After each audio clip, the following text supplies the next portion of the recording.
Elsewhere on Capitol Hill, House Speaker Kevin McCarthy announced the GOP plan to tackle the debt ceiling crisis yesterday. The bill would raise the debt limit by $1.5 trillion over the next year or so. The GOP plan includes bringing non-defense spending down to 2022 levels and capping future spending growth at 1% annually. The bill would rescind unspent COVID-19 funds, ban President Biden's student loan forgiveness plan, repeal a whole host of green energy tax credits, kill new funding for the IRS, and it would also introduce new work requirements for some federal aid programs. McCarthy claims that this in total will save the country $4.5 trillion. During his announcement, the speaker also took time to criticize President Biden's actions on the debt. Take a listen. When President Biden and Senate Democrats waste time, House Republicans are taking action. President Biden has a choice. Come to the table and stop playing partisan political games.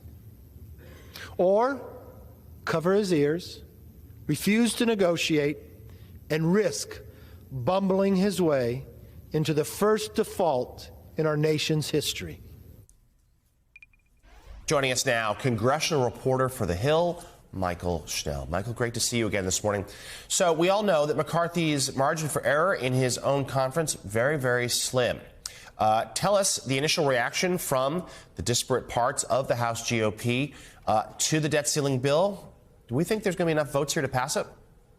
Jonathan, that's the key detail here, is that House Republicans have an extremely slim majority in the House. They can only afford to lose 4 votes, assuming that all Democrats vote against this debt limit proposal. And look, right now it's murky because yesterday, right when this bill came out, a lot of lawmakers told us up on Capitol Hill that they are still going through the specifics of this bill. It spans 320 pages. There are a lot of provisions in there. So lawmakers were quick to say that they're still going through this bill. But in terms of reaction to it, it was pretty strong among House Republicans to begin with. Bob Good, who is a conservative Republican, he was one of the holdouts during the speaker race back in January. He said that he thinks that this can get to 218. Some other conservative firebrands said that they were happy with what they see so far. And that's also because, if we go into the details of what's in this proposal, as you outlined just before, this talks about $4.5 trillion in spending, which was a requirement among those conservative House Republicans, that any increase in the debt ceiling is paired with spending cuts. And there are also a number of policy provisions in there. You talked about the repeal of IRS spending. You talked about increased work requirements. These were things that were added in the final stage of negotiations in an effort to get some of these conservative holdouts on board. So to get back to the question and the important one here, will it pass? That still remains to be seen.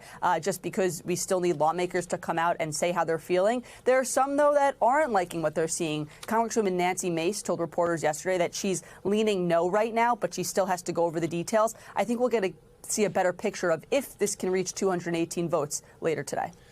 Yeah, and the clock certainly is ticking on the debt ceiling. Some estimations that the nation may hit its limit by early summer, just a couple months away. Michael, let's revisit the other headline here from The Hill, which is today's House Judiciary Committee hearing with Mark Pomerantz, the former ADA who wrote a book about the Trump case there. What should we be looking for? Yeah, so this was a really big win for the House Judiciary Committee as part of their investigation into Manhattan District Attorney Alvin Bragg, specifically his investigation into former President Trump. The committee had subpoenaed Mark Pomerantz, who had previously worked in the DA's office on an investigation into Trump. And as you mentioned, he resigned in protest because he believed that the DA was not going to go ahead and indict Trump as part of the investigation. So what are we going to look out for today? It's going to be interesting to see exactly what the committee is looking to hear from Pomerantz, because, again, this is somebody who worked on the investigation and believed that Trump should face charges for the hush money payments. This was somebody who played a key role in the investigation. So, A, I'm looking to see what Pomerantz will say as part of this as part of his testimony. But B, it'll be interesting to see where the House Judiciary Committee goes goes from here. Of course, this has been part of a growing investigation into Bragg in response that comes amid his charges against former President Trump. Obviously, in the beginning of this week, we saw the Judiciary Committee hold a hearing in Manhattan, in Bragg's backyard, talking about crime in New York City. So I think that this is a big step for the Judiciary Committee, and it'll be interesting to see where Jim Jordan takes the investigation from here. All right, we'll be watching for that later today. Congressional reporter for The Hill, Michael Schnell, thank you as always.